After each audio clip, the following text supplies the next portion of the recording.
تو وہ پاکستان کے اوپر جو ہے نا یہ حملہ بار بار کر رہے ہیں، پاکستان کے استحکام کے اوپر حملہ کر رہے ہیں، پاکستان کا برا نام کریٹ کرنے کے لیے وہ کوئی بھی جو ہے نا کسر نہیں چھوڑتے۔ تو جس طرح یہ عمران خان نیازی صاحب نے یہ خط لکھا، آئی ایم ایف کو بھی خط لکھا، رؤف حسن کے ذریعے لگایا کہ جناب الیکشن کے جو ہے نا یہ نتائج کے اندر گڑبڑ ہوئی ہے، تو اس کے اندر جو ہے نا یہ جب تک یہ تحقیق نہ ہو جائے تو تب تک آپ پاکستان کو کوئی جو ہے نا یہ فنڈ وغیرہ ریلیز نہ کریں۔ انہوں نے جواب دے دیا کہ بھئی یہ ہمارے ڈومین کے اندر نہیں آتا۔ تو شہباز گل صاحب نے امریکہ کے اندر آئی ایم ایف کے دفتر کے بعد، یہ رمضان چل رہا ہے تو اس کے باہر انہوں نے احتجاج کیا، افطاری وغیرہ بھی لوگوں نے ادھر کی، ادھر جناب گاڑیوں کے اوپر، یہاں پر یہ ہوتا ہے کہ یہ ایک بڑی سکرین ہوتی ہے جو ٹرک کے اوپر لگا دیتے ہیں، تو اس کے اوپر جو ہے نا یہ سلائڈیں وغیرہ چلتی رہتی ہیں۔ تو وہ عمران خان نیازی کے حق میں جناب جنرل عاصم منیر صاحب کے خلاف اور پاکستان کے خلاف، یعنی کہ پاکستان کے خلاف بیٹھ کر نارتھ امریکہ کے اندر سے پراپوگنڈا جو ہے نا یہ بڑا تیزی سے جاری ہے۔ کینیڈا کے اندر بھی تھا، مگر یہ کہ کینیڈا کے اندر جو ہے نا یہ تھوڑی سی اس کے اندر کمی آئی ہے گراؤنڈ کے اوپر، مگر یہ کہ امریکہ کے اندر جہاں پر یہ شدنی بیٹھی ہے جو عدالتوں کا مفہور ہے شہباز گل، تو اس نے کم جو ہے نا یہ چک کر رکھا ہوا ہے۔ تو وجہ اس کی یقینی طور پر یہ مال شال بنانے کی بھی ہوتی ہے، کیونکہ دیہڑیاں بھی یہ لگاتے ہیں انہی چکروں کے اندر۔ تو آئی ایم ایف کے باہر انہوں نے یہ مظاہرہ کیا، اس کی جتنی بھی مذمت کی جائے کم ہے۔ تو دوسری طرف آ جاتے ہیں جو دو اور بار بیٹھے ہوئے ہیں، ایک شہین صبائی صاحب اور دوسرا جناب یہ بیٹھے ہیں صابر شاکر صاحب۔ تو انہوں نے بھی اپنے ٹویٹ کھڑکائے ہیں۔ تو ٹویٹ کا میں ذرا تھوڑا سا ان کا میں مدعا ہی بیان کرتا ہوں، تو لفظ بائی لفظ تو میں نہیں پڑھتا۔ تو شبین کیونکہ اس وقت پی ٹی آئی نے حلقے کھولنے کی بات کی تھی، تو حلقے کھولنے کی جب انہوں نے بات کی تو ری کاؤنٹنگ ہوئی، ری کاؤنٹنگ کے اندر جو ہے نا یہ پی ٹی آئی کے لوگ ہار رہے ہیں، اور جیسے یہ گجرانوالہ کا ایک حلقہ ہے وہاں پر رانا بلال اجاز آزاد امیدوار پی ٹی اے کے حمایت یافتہ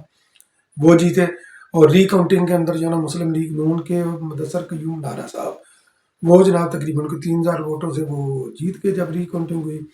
اسی طرح کوئی لودرا سے حلقہ ہے، کوئی اور ایک دو حلقے ہیں، تو وہاں سے بھی تقریباً وہاں سے بھی جو ہے نا یہ رزلٹ اسی طرح آئے ہیں، یہ آزاد امیدوار پی ٹی اے کے حمایت یافتہ یہ ہار رہے ہیں۔ تو اب جب یہ ہار رہے ہیں تو انہوں نے واہ ویلا شروع کر دیا۔ تو شہین صبائی صاحب فرماتے ہیں کہ میاں شہباز شریف صاحب کو 20-25 سیٹیں جو ہے نا یہ دینا چاہتے ہیں تاکہ پیپل پارٹی سے جان چھڑائی جا سکے اور شہباز شریف جو ہے نا یہ فریلی کام کر سکے۔ تو شہباز شریف کو جو ہے نا یہ گفٹ کر رہے ہیں سیٹیں ہماری اسٹیبلشمنٹ، اور اسی طرح کا ملتا جلتا جو ہے نا یہ ٹویٹ کیا ہے اس نے صابر شاکر صاحب نے۔ انہوں نے بھی یہ بولا کہ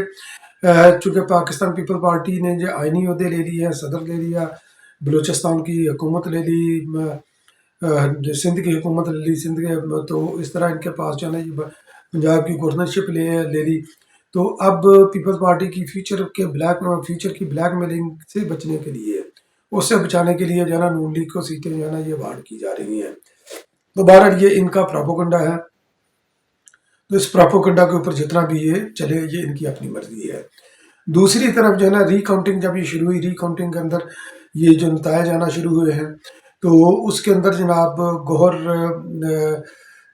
علی خان صاحب جو کہ پی ٹی آئی کے اس وقت تازہ الیکشن کے اندر وہ چیئرمین ہیں، تو انہوں نے فرمایا، انہوں نے عدلیہ سے درخواست کی، الیکشن کمیشن سے درخواست کی کہ ری کاؤنٹنگ کا عمل جو ہے نا یہ غیر آئینی ہے، کیونکہ ختمی نتائج جب یہ جاری ہو جائے اس کے بعد ری کاؤنٹنگ نہیں ہو سکتی۔ یہ جناب کہنا ہے بریسٹر گوہر علی خان صاحب کا۔ تو انہوں نے بولا عدلیہ سے اور الیکشن کمیشن سے درخواست کی کہ اس غیر آئینی قدم کو روکا جائے،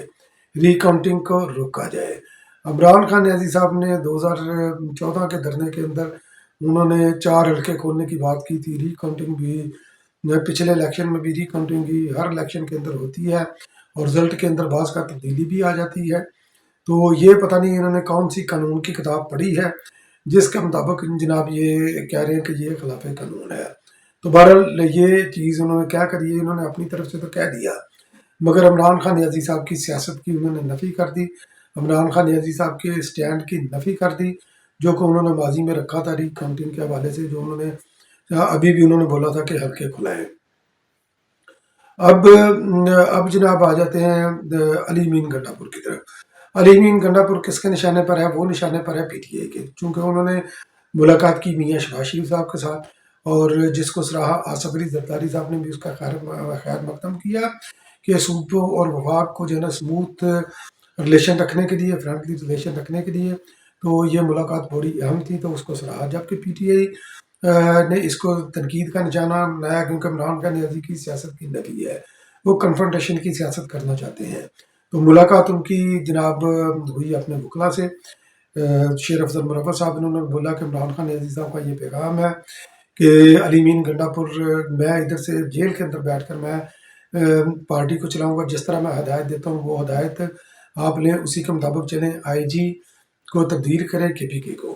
کہ جو پشاور کے غالباً آئی جی ہیں، تو ان کو جناب جو ہے نا یہ وہ چینج کرے، تو چینج کر کے دوبارہ اینی ویز وہ کیا کرتے ہیں کیا نہیں، اور ساتھ انہوں نے یہ بھی فرمایا کہ لیگل افیئر کو دیکھنے کے لیے شیر افضل مروت کی سربراہی میں کمیٹی ہوگی، باقی صوبہ اس طرح چلے گا جس طرح میں چاہوں گا۔ تو ادھر چونکہ اسد کیسر بھی انہوں نے مزاحمت کی سیاست کی دھمکی دی ہے کہ ہم مزاحمت کریں گے، تو بہرحال دیکھتے ہیں کہ وہ کیا کرتے ہیں۔ تو by caught P T I نے کیا ہے جناب صحافیوں کا، چونکہ وہ پی ٹی آئی کو ایکسپوز کر رہے ہیں، کامران شاہ، عادل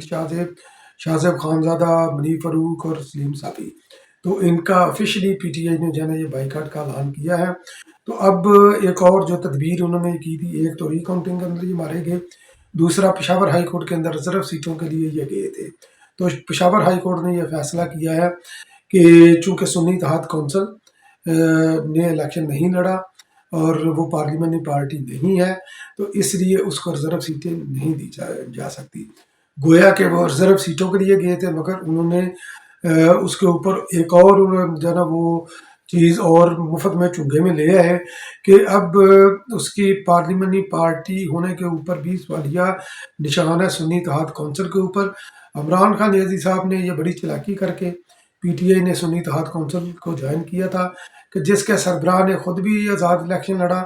اور اس کی پارٹی نے الیکشن کے اندر حصہ نہیں لیا۔ تو یقینی طور پر انہوں نے یہ سپریم کورٹ کے اندر جائیں گے اس ڈیسیجن کو لے کر، پشاور ہائی کورٹ کے 5 رکنی بینچ کے ڈیسیجن کو لے کر، تو وہاں پر بھی نتیجہ یہی نکلے گا، کیونکہ جو جماعت جو جماعت جو ہے نا وہ انتخابات نہیں لڑتی، وہ اس کا درجہ پارلیمانی پارٹی کا نہیں ہوتا، اس کا نہ تو کوئی ممبر منتخب ہوا ہے، نہ ہی انہوں نے الیکشن لڑا ہے۔ تو پی ٹی آئی کے جن لوگوں نے سنی اتحاد کونسل کو جوائن کیا، اب وہ بھی جو ہے نا وہ آزاد حیثیت سے اسمبلیوں کے اندر بیٹھیں گے، اور جب آزاد حیثیت سے اسمبلیوں کے اندر بیٹھیں گے تو پھر یقینی طور پر یہ ان کو اپوزیشن لیڈر کا بھی عہدہ نہیں ملے گا، اور مخصوص نشستیں تو خیر وہ تو صفائی پھاڑ دیں کہ ان کو ملے گی۔ بہت بہت شکریہ میرا ویڈیو واچ کرنے کا۔